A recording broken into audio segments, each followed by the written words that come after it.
Hey guys, तो आज का टॉपिक है हमारा पूर्व मध्यकाल। नमस्कार दोस्तों, आज की इस क्लास में हम बात करने वाले हैं प्राचीन भारत और मध्यकाल के बीच की उस कड़ी की जिसे हम कहते हैं पूर्व मध्यकाल।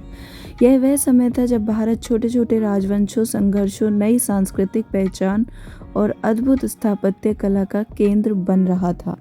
आज की कहानी आपको समझाएगी कि 600 से 1200 ईस्वी तक भारत में कैसे संचार हुआ। पूर्व मध्यकाल की शुरुआत। गुप्त साम्राज्य के पतन के बाद भारत एक राजनीतिक वैक्यूम में चला गया। अब भारत में कोई बड़ा पैन इंडिया एम्पायर नहीं था और इसी वजह से छोटे छोटे क्षेत्रीय शक्तियां उभरने लगी। इस बदलाव को ही इतिहासकार पोस्ट गुप्त या अर्ली मिडाइवल इंडिया कहते हैं। यही समय नए राज्यों, नई संस्कृतियों और नई भाषाओं के उभरने का भी था। प्रमुख उत्तर भारतीय राजवंश। पहला था हर्षवर्धन पुष्यभूति वंश। पहला बड़ा नाम आता है हर्षवर्धन। वह उत्तर भारत को एक बार फिर से संगठित करने की कोशिश करते हैं। कन्नौज उनकी राजधानी और बौद्ध धर्म उनकी पसंद की नीति थी। हुआ तो यह कि हर्ष के बाद उत्तर भारत फिर छोटे राज्यों में बदल गया। दूसरा है राजपूत काल, 650 से 1200 सीई। इसके बाद आता है राजपूत काल। गुर्जर, प्रतिहार, चहमान, पृथ्वीराज चौहान, परमार, चालुक्य कई कबीले सत्ता में आए।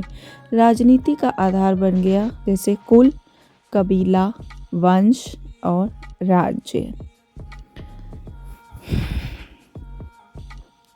फिर था कन्नौज की त्रिपक्षीय संघर्ष।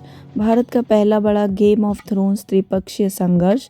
3 शक्तियाँ यानी कि प्रतिहार गुजरात राजस्थान, पाल बंगाल बिहार, राष्ट्रकूट दक्कन कन्नौज पर कब्जे के लिए 2 सदियों तक लड़ती रहीं। दक्षिण भारत की बात करते हैं। दक्षिण भारत में पहले चालुक्य, दक्कन में गंगा कृष्णा घाटी चालुक्यों के नियंत्रण में थी। पुलकेशिन द्वितीय सबसे प्रसिद्ध शासक ने हर्ष को नर्मदा नदी पर हराया। राष्ट्रकूट, एलोरा का प्रसिद्ध कैलाश मंदिर, राष्ट्रकूटों का प्रताप। यह पूरा मंदिर एक ही चट्टान को काटकर बनाया गया था। तीसरे थे पल्लव, दक्षिण पूर्व के सांस्कृतिक केंद्र कांचीपुरम, महाबलीपुरम का शोर मंदिर आज भी पल्लवों की महान कला का नमूना है। चौथे हैं चोल, सुपर पावर साम्राज्य था। अब आते हैं दक्षिण के सबसे शक्तिशाली साम्राज्य पर, चोल।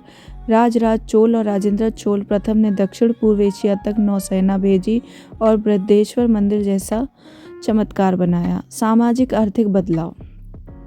पूर्व मध्यकाल सिर्फ राजाओं की कहानी नहीं थी, बल्कि गांव, किसानों, व्यापारियों और मंदिरों की भी दुनिया थी। कृषि विस्तार, भूमि अनुदान, मंदिर आर्थिक केंद्र बन गए। स्थानीय स्वशासन, सबसे प्रसिद्ध चोल का उर्स सभाएं नाडु।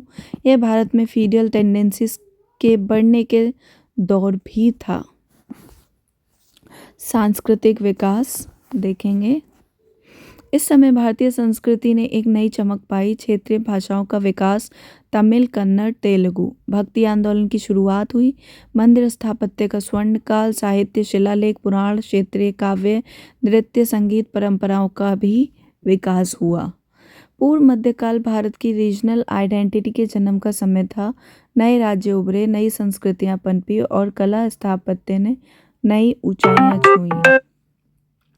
यूपीएससी के लिए काल इसलिए महत्वपूर्ण है क्योंकि यहीं से भारत की सांस्कृतिक विविधता और क्षेत्रीय शासकों की कहानी शुरू होती है। अर्ली मिडाइवल इंडिया मध्यकाल 700 से 1200 सीई पर। कुछ पीसीएस लेवल एमसीक्यूज सरल हिंदी में और साथ में आंसर की भी।